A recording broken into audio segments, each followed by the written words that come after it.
Chapter 52.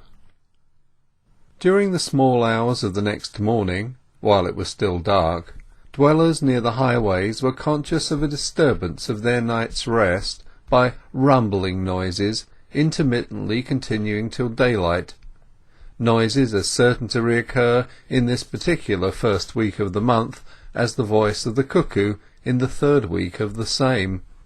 They were the preliminaries of the general removal, the passing of the empty wagons and teams to fetch the goods of the migrating families, for it was always by the vehicle of the farmer who required his services that the hired man was conveyed to his destination. That this might be accomplished within the day was the explanation of the reverberation occurring so soon after midnight, the aim of the carters being to reach the door of the outgoing households by 6 o'clock, when the loading of their movables at once began. But to Tess and her mother's household no such anxious farmer sent his team. They were only women. They were not regular labourers. They were not particularly required anywhere. Hence they had to hire a wagon at their own expense, and got nothing sent gratuitously. It was a relief to Tess, when she looked out of the window that morning, to find that although the weather was windy and lowering, it did not rain, and that the wagon had come. A wet Lady Day was a spectre which removing families never forgot. Damp furniture, damp bedding, damp clothing accompanied it, and left a train of ills. Her mother, Liza Lu, and Abraham were also awake, but the younger children were let sleep on. The four breakfasted by the thin light, and the house ridding was taken in hand. It proceeded with some cheerfulness, a friendly neighbour or two assisting. When the large articles of furniture had been packed in position, a circular nest was made of the beds and bedding, in which Joan Durbeyfield and the young children were to sit through the journey. After loading there was a long delay before the horses were brought, those having been unharnessed during the ridding. But at length, about 2 o'clock, the whole was under way, the cooking pot swinging from the axle of the wagon, Mrs. Durbeyfield and family at the top, the matron having in her lap, to prevent injury to its works, the head of the clock, which, at any exceptional lurch of the wagon, struck 1 or 1.5 in hurt tones. Tess and the next eldest girl walked alongside till they were out of the village. They had called on a few neighbours that morning and the previous evening, and some came to see them off, all wishing them well, though in their secret hearts hardly expecting welfare possible to such a family, harmless as the Durbeyfields were to all except themselves. Soon the equipage began to ascend to higher ground, and the wind grew keener with the change of level and soil. The day being the 6th of April, the Durbeyfield wagon met many other wagons with families on the summit of the load, which was built on a well-nigh unvarying principle, as peculiar, probably, to the rural labourer as the hexagon to the bee. The groundwork of the arrangement was the family dresser, which, with its shining handles and finger marks and domestic evidences thick upon it, stood importantly in front, over the tails of the shaft horses, in its erect and natural position, like some ark of the covenant that they were bound to carry reverently. Some of the households were lively, some mournful.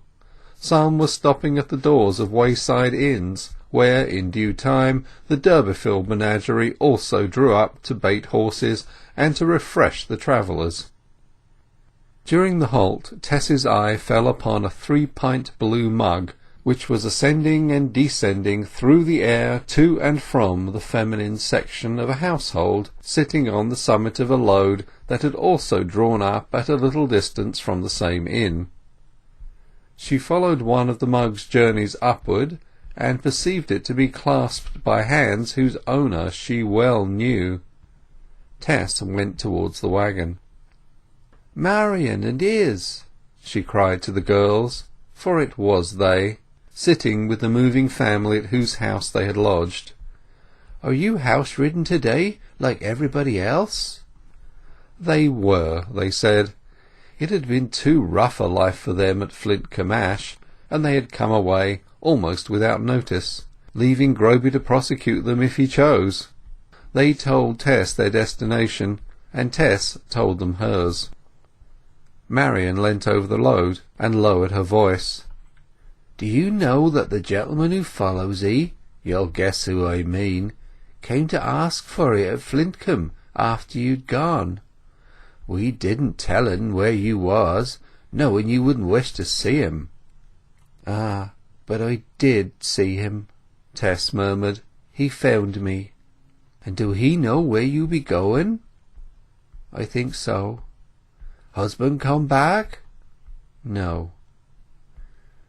She bade her acquaintance good-bye, for the respective carters had now come in from the inn, and the two waggons resumed their journey in opposite directions. The vehicle whereupon sat Marian, Izz, and the ploughman's family with whom they had thrown in their lot, being brightly painted, and drawn by 3 powerful horses with shining brass ornaments on their harness, while the waggon on which Mrs. Durbeyfield and her family rode was a creaking erection that would scarcely bear the weight of the superincumbent load, one which had known no paint since it was made, and drawn by 2 horses only. The contrast well marked the difference between being fetched by a thriving farmer and conveying oneself whither no hirer wanted one's coming. The distance was great, too great for a day's journey, and it was with the utmost difficulty that the horses performed it. Though they had started so early, it was quite late in the afternoon when they had turned the flank of an eminence which formed part of the upland called Green Hill. While the horses stood to stale and breathed themselves, Tess looked around. Under the hill, and just ahead of them, was the half-dead townlet of their pilgrimage, Kingsbere, where lay those ancestors of whom her father had spoken and sung to painfulness. Kingsbere, the spot of all spots in the world which would be considered the d'Urbervilles' home, since they had resided there for full 500 years. A man could be seen advancing from the outskirts towards them, and when he beheld the nature of their waggon-load he quickened his steps. "You be the woman they call Mrs. Durbeyfield, I reckon," he said to Tess's mother, who had descended to walk the remainder of the way. She nodded. "The widow of the late Sir John d'Urberville, poor nobleman, if I care for my rights, and returning to the domain of his forefathers." "Oh, well, I know nothing about that. But if you be Mrs. Durbeyfield, I am sent to tell 'ee that the rooms you wanted be let. We didn't know that you was coming till we got your letter this morning, when 'twas too late. But no doubt you can get other lodgings somewhere." The man had noticed the face of Tess, which had become ash-pale at his intelligence. Her mother looked hopelessly at fault. "What shall we do now, Tess?" she said bitterly. "Here's a welcome to your ancestors' lands. However, let's try further."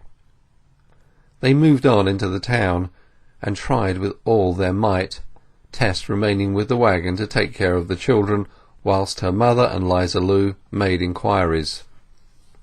At the last return of Joan to the vehicle, an hour later, when her search for accommodation had still been fruitless, the driver of the waggon said the goods must be unloaded, as the horses were half dead, and he was bound to return part of the way at least that night. "Very well, unload it there," said Joan recklessly. "I'll get shelter somewhere.